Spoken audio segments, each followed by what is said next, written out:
Aujourd'hui, nous avons le plaisir d'avoir Carlos Labios. Il a été danseur soliste au Ballet national du Portugal, ancien danseur au Royal Ballet des Flandres, au Jeune Ballet de France, au Ballet du Nord, à l'English National Ballet et à la Compagnie nationale de danse du Mexique. Et aujourd'hui, Carlos, tu es directeur et professeur de danse du Conservatoire municipal de la danse professionnelle de Riba-Roja de Turia en Espagne. J'ai certainement mal dit. Non, non. Bonsoir, Carlos. Bonsoir, bonsoir à toutes et à toutes. J'arrivais toujours une demi-heure avant les cours, aux trois quarts d'heure, toujours. Alors, des fois, même beaucoup de fois, je prenais le petit-déj à la barre pendant que je me chauffais. Donc, bon, j'étais pas ce genre de danseur d'arriver 2 minutes avant la barre.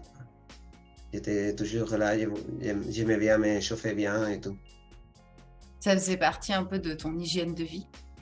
Oui, oui, parce que bon, j'ai compris très vite que à Londres, c'est vrai qu'on avait une discipline très forte et, et bon, on n'avait pas le choix, quoi. Là-bas, il y avait personne qui arrivait 2 minutes avant le cours. On était surveillés presque.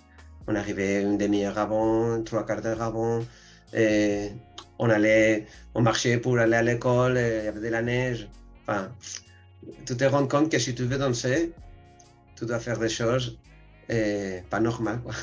Et maintenant, bon, depuis que je suis professeur, évidemment, maintenant je pense, ah, j'aurais dû faire ça comme ça, quoi.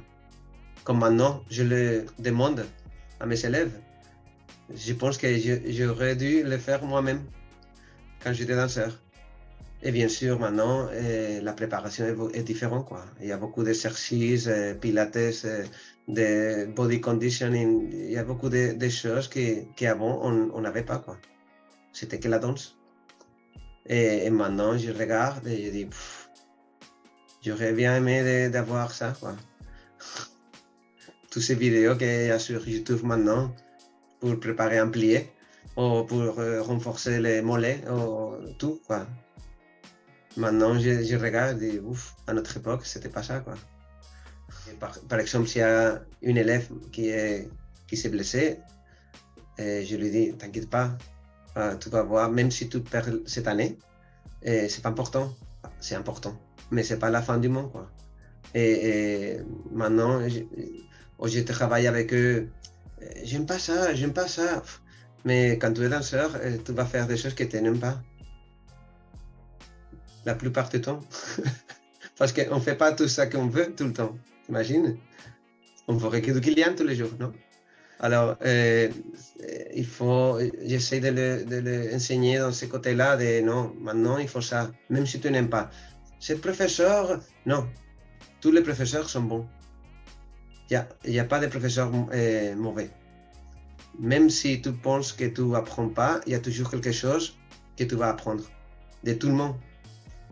Et en plus, je lui dis, si quelqu'un te demande de faire ça, tu le fais, quoi. C'est ton professeur, tu dois le faire. Au futur danseur, le conseil que je donnerais serait rester les pieds sur terre. Parce que c'est vachement dur. Si tu es bon, par exemple, tu me rappelais que dans ma vie, bon, j'ai presque tout enchaîné. J'ai pas fait beaucoup d'auditions non plus. J'ai eu la chance de, je sais pas, le directeur, il était là, ou d'aller donner un cours, faire un cours, tiens, un contrat. Mais c'est vachement dur de rester les pieds sur terre. Parce que, et même si tu es pas très bon, il faut rester sur terre. Enfin, il faut travailler pour être bon. La plupart de mes élèves, je ne sais pas qui est Baryshnikov, quoi. Mais, parce que tous les Baryshnikov, ils font, hein? Et là, tu te rends compte que tu es vieux, quoi. Mais bon. Baryshnikov, il disait, il ne faut pas être mieux que les voisins, quoi. Il faut que tu sois mieux de toi-même, tous les jours. Pour moi, la danse classique, c'est la base de toutes les danses. Bon, c'est ce que je pense, hein. Comme danseur classique, j'ai fait ça. Mais après, quand j'étais dans une compagnie contemporaine, j'étais content d'avoir un fort basse classique, parce que tu pouvais, je pense que tu peux, ton mouvement est plus riche et tu contrôles et tu connais ton corps mieux. Il y a des gens qui pensent toujours, ici en Espagne, il y a des gens qui me demandent, mais tu fais quoi? Tu es professeur de danse, mais de danse quoi? Et tu fais quoi après? Et moi après, après je vais au lit, parce que je suis toute la journée dans le conservatoire ou à la maison en train de préparer mes cours, ou bon, maintenant comme directeur, beaucoup de choses, mais bon. Et quand même, comme danseur, il me demandait encore, tu fais quoi après? Et moi après, écoute, on finit les répètes à 18h, 18h30, on est fatigué, quoi. Je veux dire, toujours, on pense que la danse, c'est pas un métier. C'est quelque chose plus un hobby, quoi, un truc pour faire. Et bon, quand tu fais des interviews comme celle-là, tu peux t'expliquer et que les gens sachent que c'est un métier, quoi. Et c'est une façon de vivre aussi.